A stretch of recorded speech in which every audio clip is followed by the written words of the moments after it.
उल्हासनगरच्या साईनाथ कॉलनी परिसरातील सार्वजनिक शौचालयात रात्री उशिरा गोळीबार झाल्याची एक धक्कादायक घटना घडली आहे। या हल्ल्यात योगेश मिश्रा आणि धीरज विठाले हे दोघे जण गंभीर जखमी झाले आहेत। यापैकी योगेश मिश्रा यांची प्रकृती चिंताजनक असून त्यांना ठाण्यातील एका खासगी रुग्णालयात दाखल करण्यात आले आहे। रात्री साधारण 10 वाजण्याच्या सुमारास ही घटना घडली। योगेश मिश्रा आणि धीरज विठाले हे दोघे शौचालयात असताना आरोपी मोनू शेख आणि त्याच्या साथीदारांनी त्यांच्यावर चॉपर आणि बंदुकीने हल्ला केला। या हल्ल्यात योगेश मिश्रा यांच्या छातीत गोळी लागली तर धीरज विठाले हे सुद्धा गंभीर जखमी झाले आहेत। पोलिसांच्या प्राथमिक माहितीनुसार योगेश मिश्रा आणि मोनू शेख यांच्यातील जुन्या वादातून हा हल्ला झाल्याचा संशय आहे। आरोपी मोनू शेख हा गुन्हेगारी पार्श्वभूमीचा असल्याचे समोर आले।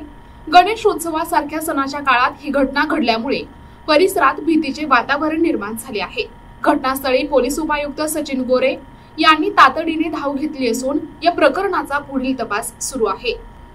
नमस्कार, हिललाईन पोलीस स्टेशन अंतर्गत साईनाथ कॉलनी येथील हा प्रकार आहे।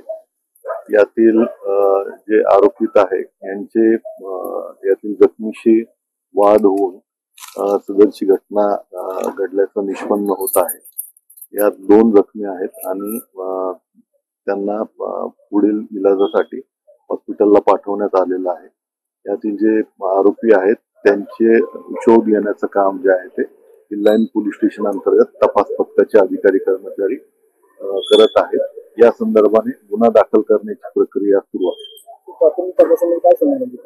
यामध्ये आपसी त्यांचे वाद होते आणि त्या वादातूनच ही घटना घडलेली निष्पन्न होत आहे।